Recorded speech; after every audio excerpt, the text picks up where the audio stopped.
Après avoir passé 2 ans à travailler à domicile depuis le château de Windsor, la reine Elisabeth II devrait s'y installer officiellement. En effet, selon un article dévoilé le dimanche 6 mars 2022 par le tabloïd britannique The Sun, la reine ne vivra plus jamais à Buckingham Palace. Un déménagement qui se fait en douceur puisqu'Elisabeth II n'aurait pas passé une nuit au palais depuis mars 2020.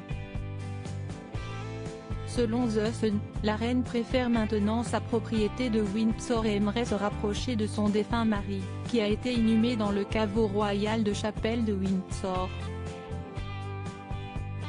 Un lieu où elle peut se recueillir quand elle le souhaite en étant sur place.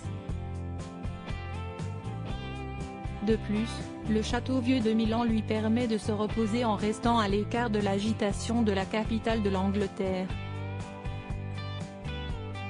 Buckingham Palace devrait rester le siège de la monarchie.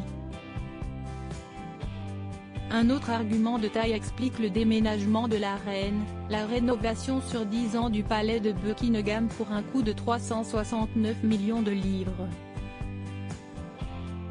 Selon une source royale qui s'est adressée au Time, la rénovation ne se terminerait qu'en 2027, bien que cela soit en cours, ce n'est pas vraiment un endroit où séjourner à long terme. Et si le déménagement de la grand-mère des princes William et Harry interroge, Buckingham Palace qui est le siège de la monarchie britannique depuis 1837 devrait le rester. En effet, selon The Sun, le prince Charles prévoit de s'y installer lorsqu'il héritera du trône. Il aurait d'ailleurs déjà plusieurs idées concernant le palais, souhaitant par exemple y garantir un meilleur accès au public. Pour le moment, le fils de la reine et Camilla Parker Bowles sont installés à Clarence House, une résidence qu'il affectionne particulièrement. Loading widget.